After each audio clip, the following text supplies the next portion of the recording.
सांगतय मावळ्याच्या मना मंदिरातय आमच्या या जीवाची आस आमचं राज आभाळाला भिडला ह्यो झेंडा बघा आज आम्हावरी कृपा करी राजांचा ध्यास लागतय हे राज माझा शिवबराज नाव तुमचं गाजतय।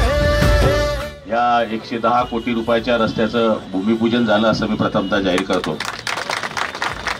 हे काम जरी मी मंजूर केलं असलं तर हे तुमच्या कष्टातून मला निवडून दिल्यामुळे मी हे काम करू शकतोय। त्यामुळे तुम्ही सगळ्यांनी या कामाकडे लक्ष ठेवायचं आहे। रस्ता चालू असताना कमीत कमी लक्ष देऊन तो रस्ता बरोबर होतोय की नाही ही बघण्याची जबाबदारी मित्रांनो तुमच्या सगळ्यांची आहे।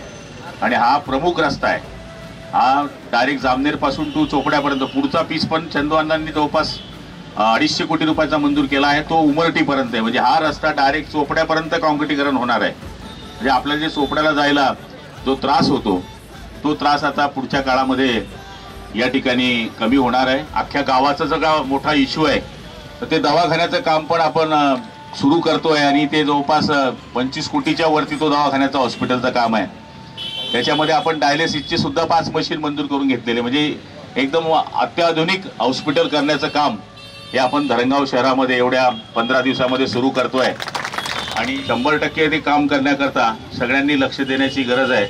येवले असतील किंवा कैलास सर असतील यांना मी सगळ्यांना सांगितलं होतं की तुम्ही पाण्यावर थोडी नजर ठेवा, बघा फरक पडला की नाही। थोडी नजर मारली तुम्ही, 5 दिवसात पाणी येत आहे, 5 दिवसात पाणी येत आहे।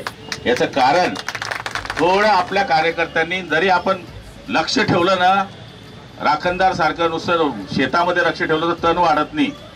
माझी हात जोडून विनंती आहे, काही चुकत असलं तर तुम्ही मला डायरेक्ट सांगा, मी चूक दुरुस्त करणारा माणूस आहे, मला काही लहानपण नाही त्याच्यामध्ये। कोणी ज्येष्ठ नागरिकांनी सांगितलं, पदाधिकाऱ्यांनी सांगितलं की इथे हे चुकतंय, तुम्ही या चुकीमध्ये बदल करा, ते मी 100% बदल करणारा माणूस आहे।